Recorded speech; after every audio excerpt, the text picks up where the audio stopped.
From the studios of Media Training Worldwide in New York, this is Inside Communications, and I'm your host, Mike Bako. If you've enjoyed the wine or the Finger Lakes region in New York, it's probably because of the work of our guest today, Morgen McLaughlin. Today we go inside her 5-year campaign to turn the Finger Lakes region into a premier wine destination. Today on Inside Communications.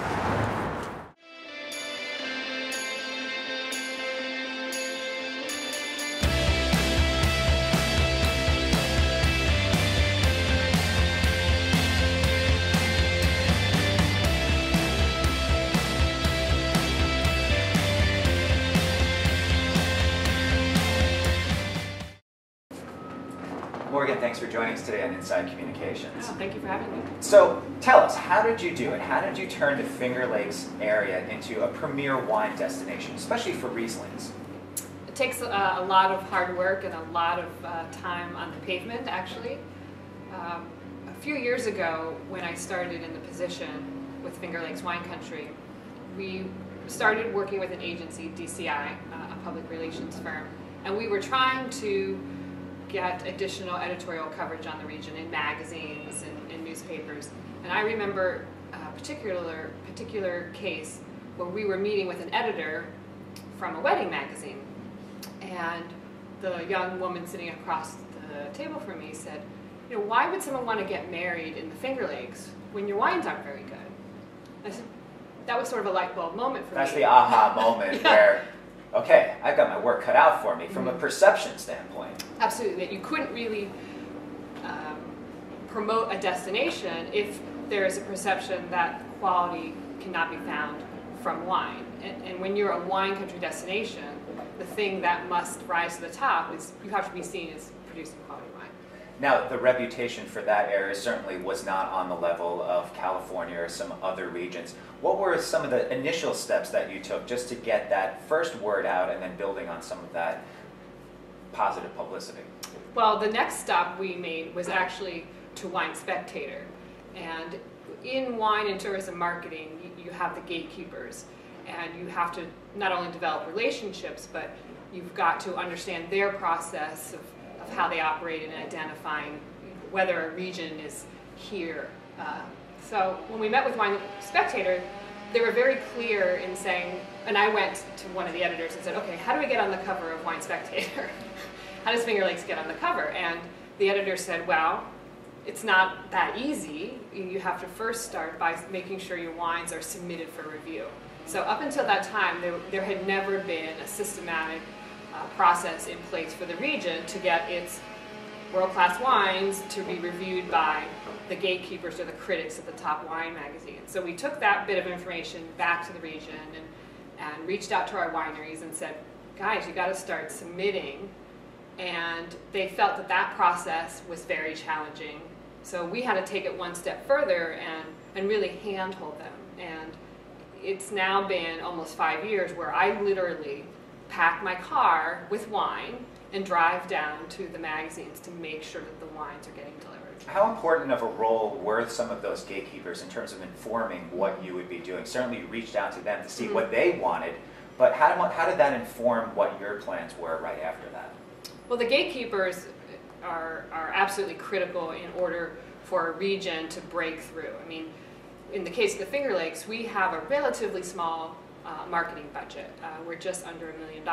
So if you compare that to wines of California and Spain and Italy and France, the European Union has very well-funded campaigns. We're just a drop in the bucket. So we realize that New York City is our local market, and we have an unparalleled access to the gatekeepers that the other regions don't have. So we really realized that we had to be on the street, being a little more innovative, knowing that we just didn't really have a lot of money to work with. So you mentioned the gatekeepers. One thing that keeps coming up over and over again as a theme on this show are the influencers, people online. So we have the traditional gatekeepers. How about those influencers online who do online criticism, bloggers, people like that? How did you reach out to them, or is that even something that you are doing? We are absolutely engaged with emerging journalists, bloggers, influencers. Wine marketing and tourism marketing has been very traditional. in the past, where you hired a big firm, you hired a big advertising agency, and you spent millions of dollars each year to put together an integrated campaign. And it's been very successful, that approach. But as new media has become a form of communication, it's a game changer. So you have regions that don't have access to the millions of dollars, are able to get their voice heard almost to the same level as these well-funded regions, just by reaching out through new media and influencers. So let's take an inside look on that. You really dove into the social media realm, Facebook, Twitter, using Foursquare.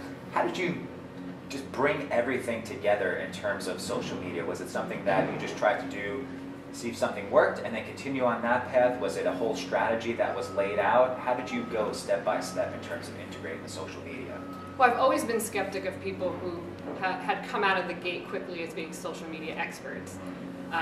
You know, I felt like people became millionaires overnight just by saying that they understood this new tool. It was like, how can you understand the tool if you've never really used it? So a lot of our experience was just literally trial and error. Oh, you open up a Facebook page. Okay, now let's figure out how you upload content. And then understanding how the content that you put out on Facebook relates back to your more traditional efforts like website or email marketing. So it's certainly a lot of trial and error, but it's been a very effective tool for us to reach out to the influencers, and really more importantly, to have access to the consumers that are ultimately the ones who are drinking your wine and visiting your destination. Let's talk about something that was successful for you, coming up with these wine drops where you would have the wineries come, and then you could put it into the hands, into the mouths of people that are really making these choices. Tell us a little bit about your concept on that. Well, we've done a number of things with social media related to wine media and wine consumers. We do a program in May, it's called Riesling Month, and we bundle wine for journalists. We do a lot of online tastings, so consumers can enjoy Finger Lakes wines and then Facebook and tweet about it, post pictures.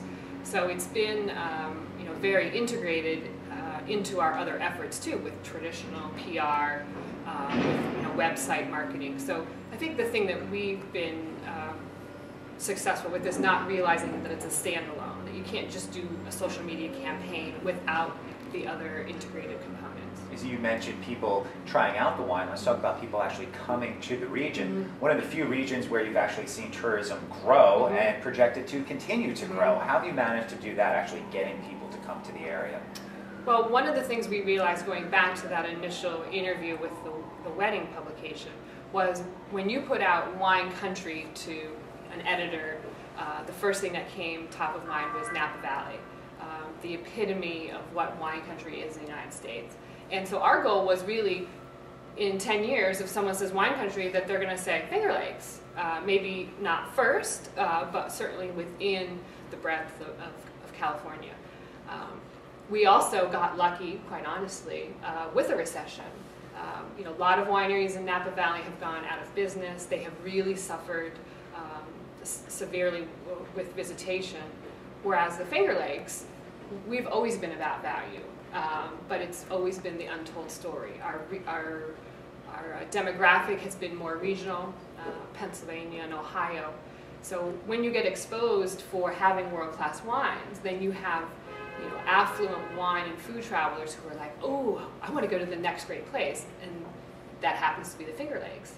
Then they do some research and realize that they can come for a week versus spending that same amount for a day in California. I mean, it's literally that difference in price. So certainly over the last few years, success has been right at the forefront. How do you measure success? Is it the number of wines that get placements in media, wine rankings, 90-plus rankings, people coming to the area? How do you personally measure success? Well, ultimately, our organization is about promoting the destination. So we are judged solely on the number of people who come to the region and spend money. Most of our funding is generated through room tax dollars, so it's literally heads and beds. So you could have all of the great wine ratings that you want, But if that's not increasing visitation, then the strategy hasn't been effective. So during that recession period since 2005, we've seen a steady growth in visitation and room tax collection. And then from 2009 to 2007 specifically, we saw a jump of 25%. So now moving forward, we've talked about how you measure success, how do you manage success? You're talking about people coming to the area. How do you work with local retailers, hotels, bed and breakfast, things like that, to continue the growth, to provide people that are coming with an experience that they're going to remember, tell their friends, and even come back for return visits? Well, I think when you focus on one specific strategy, so in this case, it was trying to change the perception of the quality of the wines. Well, the wineries are just one component of what we offer in the destination. So ultimately, it's important that you have all of your stakeholders, so it's government officials, chambers of commerce, presidents, but ultimately the tourism businesses themselves to understand the strategy and want to be part of it. So we put out numerous year-round promotions that all tourism businesses can be a part of. Then they feel excited when they see, articles in Budget Travel, or when you're selected as a top value destination by Sherman's Travel. Then everyone gets excited and they've realized that the strategy has been effective. So getting everyone together on the same page is certainly something that builds continuity in terms of the message and driving people to different areas.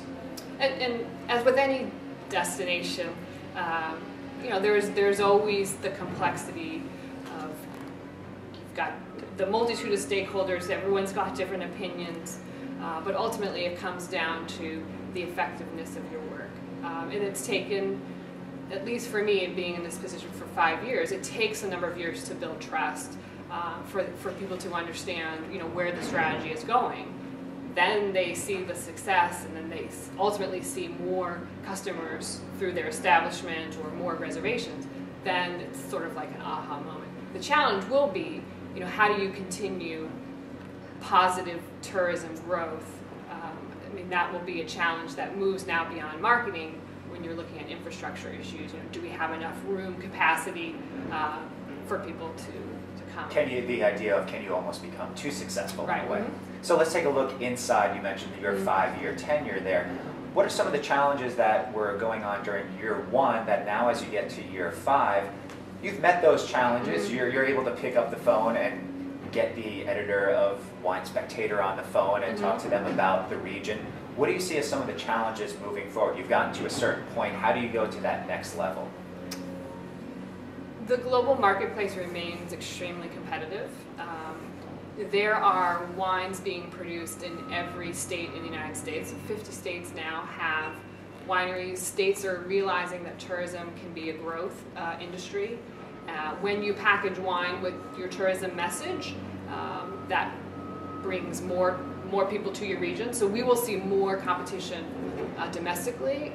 Also, other countries are getting more aggressive with their wine country messaging. So you have Bordeaux and Burgundy, who have traditionally focused just on exports of their wines. Now they're realizing, wow, we can bundle this into a tourism message and invite consumers from around the world to come to France. So that will be our biggest source of competition. And as we wrap up today, where can people find out more information?